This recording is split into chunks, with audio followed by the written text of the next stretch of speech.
ঢাকা বিশ্ববিদ্যালয়ে তোফাজ্জল হোসেনকে পিটিয়ে হত্যার ঘটনায় তার ফুফাতো বোন তানিয়া তালুকদার সিএমএম কোর্টে মামলার আবেদন করেছেন।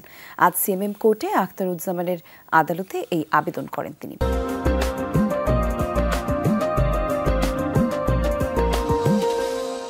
এতে ফজলুল হক মুসলিম হলের প্রভোস্ট অধ্যাপক শাহ মোহাম্মদ মাসুম সহ ১৫ জনের বিরুদ্ধে মামলা করা হয়েছে। এ সময় আদালত বিশ্ববিদ্যালয় কর্তৃপক্ষের করা শাহবাগ থানার হত্যা মামলাটি বাদীপক্ষকে ফলো করতে বলেন। এর আগে গত ১৮ সেপ্টেম্বর রাতে হলের গেটে সন্দেহজনকভাবে ঘোরাফেরা করছিলেন তিনি।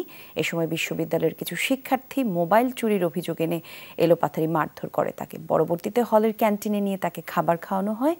পরে আবারও গেস্ট রুমে নিয়ে উচ্ছৃঙ্খল কিছু ছাত্র তাকে বেধড়ক মারধর করলে তোফাজ্জল অচেতন হয়ে পড়ে।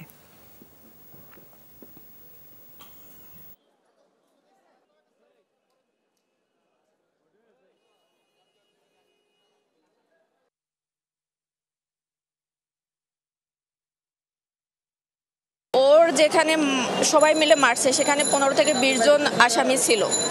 সেখানে 6 জন গ্রেপ্তার করার পরে আর কোনো মানুষ ছাত্রদের গ্রেপ্তার করা হয় নাই। আমি চাই যে ওর মতো এরকমের নির্মম মৃত্যু কারো যেন না হয়।